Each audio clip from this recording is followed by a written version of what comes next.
അതെ, അടിപൊളിയാണ്. അപ്പോൾ നമുക്ക് ഈ ഓണസദ്യ ഒന്ന് ഉണ്ടാക്കിയാലോ? ഇത് കഴിക്കണ ഓണസദ്യ അല്ല.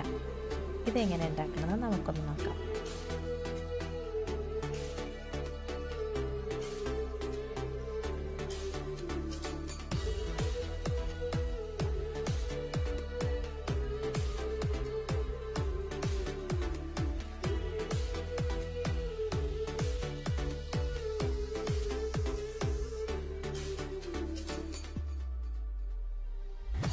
അപ്പോൾ ഈ ഒരു ഓണസദ്യ ഉണ്ടാക്കാൻ വേണ്ടിയിട്ട് ഞാൻ ആദ്യമായിട്ടൊരു കട്ടിയുള്ള പേപ്പറാണ് എടുത്തേക്കുന്നത്. അതൊരു സ്ക്വയർ ഷേപ്പിൽ മുറിച്ചിട്ടുണ്ട്. എന്നിട്ട് അതിൽ ഞാനൊരു ലീഫിൻ്റെ പിക്ചർ വരയ്ക്കാൻ പോവാണ്. പെൻസിൽ ഉപയോഗിച്ചിട്ടാണ് ഞാൻ വരയ്ക്കുന്നത്. നമ്മുടെ വാഴയിലയുടെ ഒരു ഷേപ്പിലാണ് ഞാൻ അത് വരയ്ക്കുന്നത്. ചാർട്ട് പേപ്പർ ആണെന്നുണ്ടെങ്കിൽ അതായാലും മതി. ഇതൊരു ബേസ് കൊടുക്കാൻ വേണ്ടിയിട്ടാണ് ഇങ്ങനെ ചെയ്യുന്നത്. ഇപ്പോൾ വാഴയിലയുടെ ഒരു ഷേപ്പാണ് വരച്ചേക്കുന്നത്. പിന്നെ അതിൻ്റെ ഡീറ്റെയിലിംഗ് വേണമെന്നുണ്ടെങ്കിൽ അങ്ങനെയും ചെയ്യാം. ഇന്നിപ്പോൾ നമുക്കൊന്ന് കട്ട് ചെയ്തിട്ട് എടുക്കാം.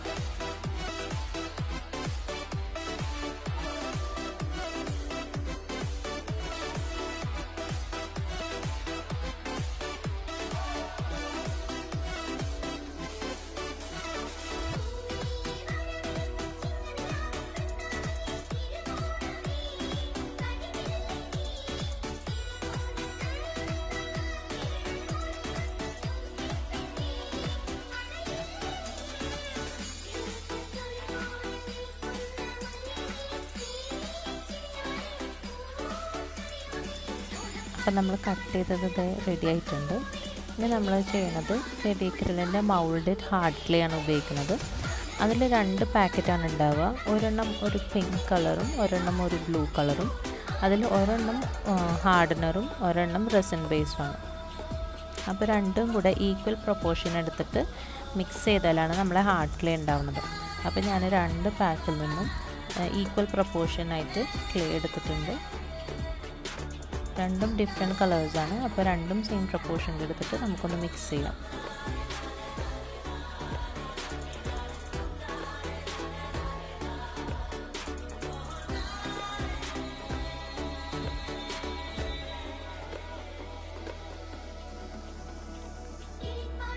അപ്പോൾ ഇപ്പോൾ ഇത് രണ്ടും നന്നായി മിക്സ് ആയിട്ടുണ്ട്.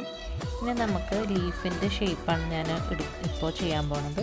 ലീഫിൻ്റെ ഷേപ്പ് നമുക്ക് പരത്താൻ വേണ്ടിയിട്ട് വല്ല പെന്നോ പെൻസിലോ അങ്ങനെ എന്തെങ്കിലും എടുത്തിട്ട് ജസ്റ്റ് ഒന്ന് റോൾ ചെയ്ത് കൊടുക്കുക. നമ്മൾ ചപ്പാത്തിയൊക്കെ റോൾ ചെയ്യുന്ന പോലെ ജസ്റ്റ് ഒന്ന് റോൾ ചെയ്തിട്ട് നമ്മുടെ നേരത്തെ മുറിച്ചെടുത്ത ആ ലീഫിൻ്റെ ഷേപ്പുള്ള ചാർട്ട് പേപ്പർ അതിൻ്റെ മേലെ വെച്ചിട്ട് ഒരു ക്രാഫ്റ്റ് കട്ടറോ അല്ലാന്നുണ്ടെങ്കിൽ സാധാ ഒരു നൈഫോ എന്തെങ്കിലും വെച്ചിട്ട് നമുക്കിത് കട്ട് ചെയ്തെടുക്കാം. ആ ഷേപ്പിൽ വേണം കട്ട് ചെയ്തെടുക്കാൻ.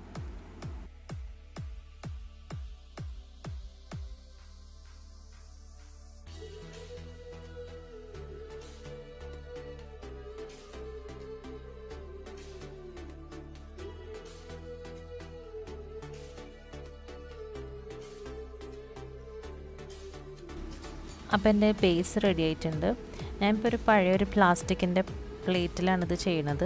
നിങ്ങൾക്ക് ഒട്ടി പിടിക്കുന്ന ഡൗട്ട് ഉണ്ടെങ്കിൽ വല്ല ടാൽക്കം പൗഡർ ഇട്ടിട്ട് അതിൻ്റെ മേലെ വെച്ചാൽ മതി. അപ്പോൾ ക്ലേ പ്ലേറ്റിൽ ഒട്ടി പിടിക്കില്ല. ഇപ്പോൾ നമ്മുടെ വാഴയില ഇവിടെ ഓൾമോസ്റ്റ് റെഡി ആയിട്ടുണ്ട്. ഇനി ഇതിന് കുറച്ച് ഡീറ്റെയിലിംഗ് കൊടുക്കാം. വാഴയില നടുവിലത്തെ ആ ഒരു വരയും പിന്നെ 2 സൈഡിലേക്കുള്ള വരകളും അതൊക്കെ ഞാൻ ഈ ഒരു നൈഫ് വെച്ചിട്ട് തന്നെയാണ് ചെയ്യണത്. ഡീറ്റെയിലിംഗ് എത്ര കൊടുത്തോ അത്രത്തോളം ഭംഗിയുണ്ടാവും.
അപ്പോൾ നമ്മുടെ ലീഫ് ഇവിടെ ഓൾമോസ്റ്റ് റെഡി ആയിട്ടുണ്ട്. ഇനി നമുക്ക് ഇല മാത്രം പോരല്ലോ, അതിലോട്ട് സദ്യ വിളമ്പണ്ടേ. അപ്പോൾ നമുക്ക് സദ്യ വിളമ്പാൻ വേണ്ടിയിട്ട് അതിലേക്കുള്ള കുറച്ച് കറികളും സാധനങ്ങളൊക്കെ ഉണ്ടാക്കാം. ഇപ്പോൾ ഞാൻ ഉണ്ടാക്കാൻ പോകുന്നത് പപ്പടമാണ്. പപ്പടത്തിന് ഇത്തിരി ക്ലേ എടുത്തിട്ട് ഇതുപോലെ ജസ്റ്റ് ഒന്ന് റോൾ ചെയ്ത് പ്രസ് ചെയ്തിട്ട് പിന്നെ കുറച്ച് ഡീറ്റെയിലിങ്ങിന് വേണ്ടിയിട്ട് ചെറിയ എന്തെങ്കിലും നിബ്ബോ അങ്ങനെ എന്തെങ്കിലും എടുത്തിട്ട് താഴെ നിന്ന് ജസ്റ്റ് പ്രസ് ചെയ്ത് കൊടുത്താൽ മതി. അപ്പോൾ കുറച്ചിങ്ങനെ പൊള്ള പോലെ തന്നോളൂ. അപ്പോൾ പപ്പടം ഓൾമോസ്റ്റ് റെഡി ആയിട്ടുണ്ട്. ഇനി നമുക്ക് പഴം ഉണ്ടാക്കാം. പഴത്തിന് ഇതുപോലെ തന്നെ ഇത്തിരി എടുത്തിട്ട് പഴത്തിൻ്റെ ഒരു ഷേപ്പിൽ നിങ്ങളുടെ ക്രിയേറ്റിവിറ്റിക്ക് അനുസരിച്ചിട്ട് എങ്ങനെയാണെന്ന് ചെയ്താൽ മതി. കൈമേൽ ഒട്ടി പിടിക്കണമെന്നുണ്ടെങ്കിൽ ഇത്തിരി ടാൽക്കം പൗഡർ എന്തെങ്കിലും ഉപയോഗിക്കാവുന്നതാണ്. പിന്നെ നമുക്ക് ഓരോ കറികളായിട്ട് ഞാൻ ഉണ്ടാക്കി തുടങ്ങാം. ഈ എല്ലാ കറികളും ഉണ്ടാക്കിയതിന് ശേഷമാണ് ഞാൻ പെയിൻറ്റിങ് ചെയ്യണത്. കറികളെന്ന് വെച്ചാൽ എല്ലാം ഒരുപോലൊക്കെ തന്നെയാണ് ഉണ്ടാക്കുന്നത്. നമ്മൾ ഡിഫറെൻറ്റ് കളേഴ്സ് അതിന് കൊടുക്കണമെന്നുള്ളൂ. നമ്മുടെ സദ്യയിലത്തെ പലതരം കറികൾ.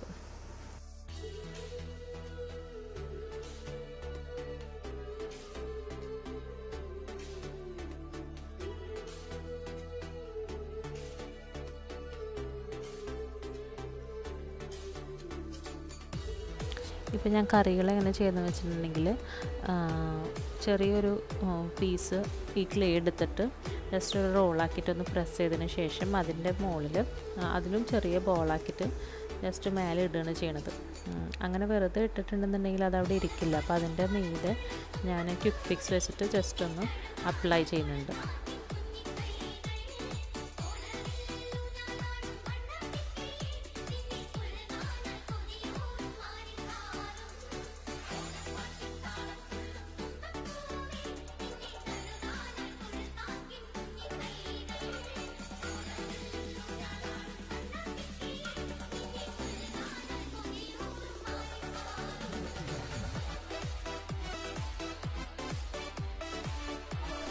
ഈ കറി അവിടെ നിന്ന് ആ ലീഫിൽ നിന്ന് ഇളകി വരാതിരിക്കാൻ വേണ്ടിയിട്ടാണ് ഞാൻ ഇങ്ങനെ മേലെ ക്വിക്ക് ഫിക്സ് വെച്ചിട്ട് ചെയ്യണത്. എന്നാൽ മാത്രമേ അത് ഇളകി പോരാതിരിക്കുള്ളൂ. അപ്പോൾ ഞാൻ കുറച്ച് കറികളൊക്കെ ഇവിടെ ഉണ്ടാക്കിയിട്ടുണ്ട്. അവിയലിൻ്റെ പീസസൊക്കെ കുറച്ച് നീളത്തിലാണ് ഞാൻ വെച്ചേക്കുന്നത്. പിന്നെ നമുക്ക് കളർ വെച്ചിട്ട് അഡ്ജസ്റ്റ് ചെയ്യാം ഏതൊക്കെ കറികളും. എല്ലാ കറികളും ഓൾമോസ്റ്റ് ഒരു സെയിം ഒരു രീതിയിൽ തന്നെയാണ് ഉണ്ടാക്കിയേക്കുന്നത്. കറികൾ മാത്രം കൊണ്ട് ആയില്ല, ഇനി നമുക്കൊരു പായസം വേണം. അപ്പോൾ പായസത്തിനൊരു ഗ്ലാസ് പോലെ ഉണ്ടാക്കുകയാണ് ഞാൻ ചെയ്യണത്. അപ്പോൾ അതിന് വേണ്ടിയിട്ട് കുറച്ച് ക്ലേ എടുത്തിട്ട് അതിൻ്റെ ഗ്ലാസ് പോലെ ആക്കാൻ വേണ്ടിയിട്ട് ഞാനൊരു ചെറിയൊരു പെൻസിൽ അല്ലെങ്കിൽ ഫെവിക്വിക്കിൻ്റെ തന്നെ മൂടി എന്തെങ്കിലും വെച്ചിട്ട് ജസ്റ്റ് ഒന്ന് പ്രസ് ചെയ്ത് അതൊരു കപ്പ് ഷേപ്പിലാക്കിയിട്ടുണ്ട്. ഇതുപോലെ തന്നെ നമുക്ക് ഫെവിക്വിക്ക് വെച്ചിട്ട് ഈ ഇലയിലോട്ട് നമുക്ക് അറ്റാച്ച് ചെയ്യാം.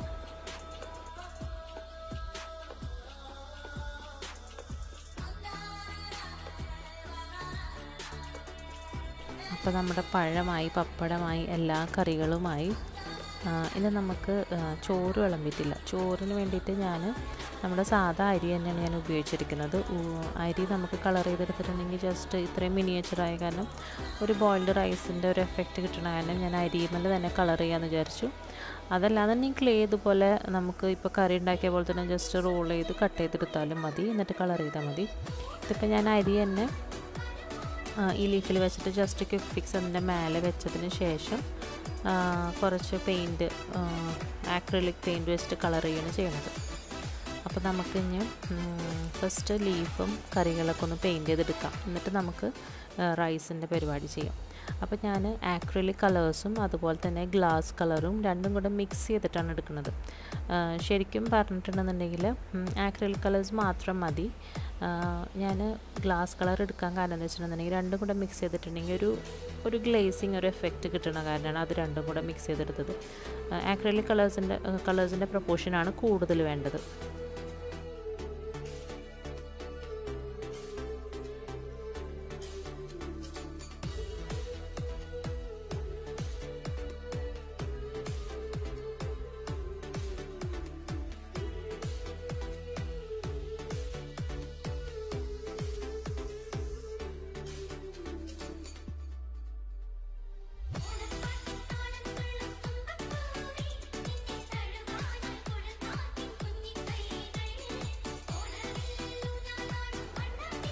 കറക്റ്റ് ഒരു ലീഫിൻ്റെ കളറിന് വേണ്ടിയിട്ടാണ് വെയിറ്റ് ചെയ്യുന്നത്. അപ്പം ഞാൻ 2-3 ഗ്രീനൊക്കെ തമ്മിൽ മിക്സ് ചെയ്ത് നോക്കുന്നുണ്ട്.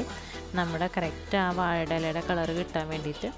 അപ്പോൾ ഞാനതിൽ ഡാർക്ക് ഗ്രീനും ലൈറ്റ് ഗ്രീനും പിന്നെ അതുപോലെ തന്നെ ഗ്ലാസ് കളറിൻ്റെ ഗ്രീനും കൂടിയിട്ടാണ് മിക്സ് ചെയ്തത്. അപ്പോഴാണ് ഒരു എക്സാക്റ്റ് കളർ കിട്ടിയത്.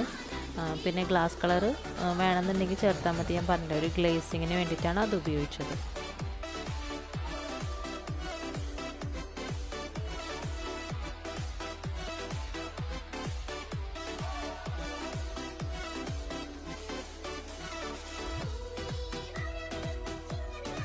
അപ്പോൾ നമ്മുടെ ഇലയുടെ പെയിൻറ്റിങ് കഴിഞ്ഞിട്ടുണ്ട്. ഇനി നമുക്ക് കറികളൊക്കെ കളർ ചെയ്തെടുക്കാം. നമുക്ക് ഇഷ്ടമുള്ള കളേഴ്സിൽ ചെയ്യാം. ഏതൊക്കെ കറികളെന്ന് വെച്ചിട്ടുണ്ടെങ്കിൽ ആ ഒരു ക്രിയേറ്റിവിറ്റി അനുസരിച്ചിട്ട് ചെയ്യാം. പപ്പടം, പഴം, പായസം, അവിയൽ, കിച്ചടി, പുളിശ്ശേരി, ഓലൻ, തോരൻ എല്ലാം ഉണ്ട്. അപ്പോൾ അതിൻ്റെയൊക്കെ ഒരു കളർ അനുസരിച്ച് നമ്മുടെ ഒരു ക്രിയേറ്റിവിറ്റി അനുസരിച്ചിട്ട് കൊടുക്കാം. ബീട്രൂട്ട് പച്ചടി അതൊരു പിങ്ക് ഷെയ്ഡിലാണ് കൊടുത്തേക്കുന്നത്.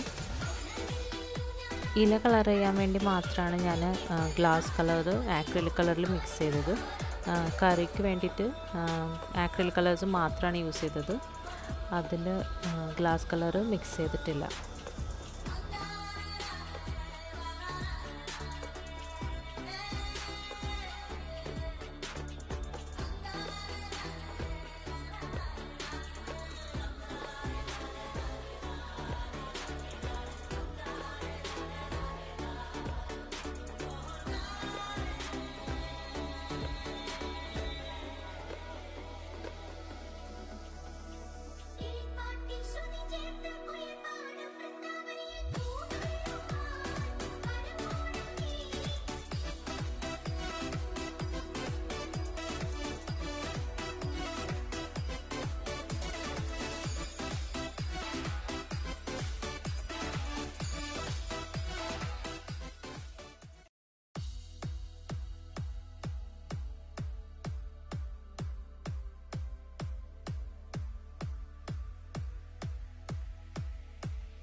അപ്പോൾ നമ്മുടെ കറികളെല്ലാം കളർ ചെയ്ത് കഴിഞ്ഞിട്ടുണ്ട്. ഇനി നമുക്ക് പായസം ഉണ്ടാക്കാം.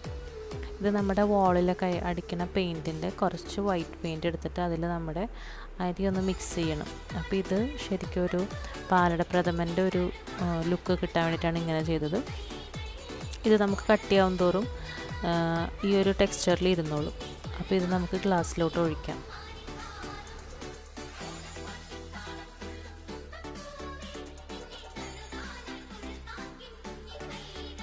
പായസം അപ്പോൾ ഗ്ലാസ്സിൽ ഫില്ല് ചെയ്തിട്ടുണ്ട്.